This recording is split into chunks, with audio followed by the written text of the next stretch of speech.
উত্তরবঙ্গের প্রবেশদ্বার সিরাজগঞ্জের হাটিকুমুল গোলচত্বর মহাসড়ক পরিচিত গুরুত্বপূর্ণ এই স্থানটিতে সারি সারি পিলার জানান দিচ্ছে হাটিকুমুল ইন্টারচেঞ্জ নির্মাণের কর্মযজ্ঞ।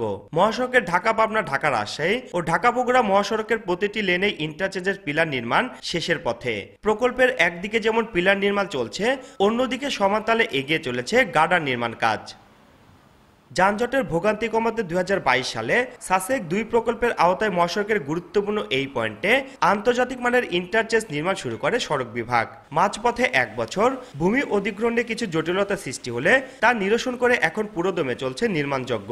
ভূমি অধিগ্রহণের পর মাটি ভরাটের কাজের অগ্রগতি 70% আর পুরো কাজের অগ্রগতি 25%। 2025 সালের ডিসেম্বরে পুরো কাজ শেষ হবে বলে জানান প্রকল্প ব্যবস্থাপক। বেশিরভাগই পাইলের কাজ শেষ হয়ে গিয়েছে, মাটির কাজের অগ্রগতি আছে প্রায় 70% এবং পিয়ার ক্যাপ পাইল ক্যাপ এগুলো নির্মিত হচ্ছে।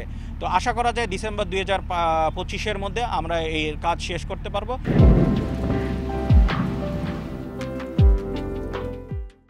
প্রকল্পটি বাস্তবায়ন হলে মহাসড়কের যানজট নিরসনের পাশাপাশি কমবে সড়ক দুর্ঘটনা বলে মনে করেন পরিবহন সমিতির নেতারা। কোনো ধরনের কোনো যানজট হবে না এবং দুর্ঘটনা একদম কমে আসবে। বিশেষ করে দুটি ঈদ সহ অন্যান্য ছুটিগুলোতে মানুষ খুব সহজেই উত্তর এবং দক্ষিণ পশ্চিম অঞ্চলের জেলাগুলোতে খুব স্বল্প সময়ের মধ্যে পৌঁছাতে পারবে।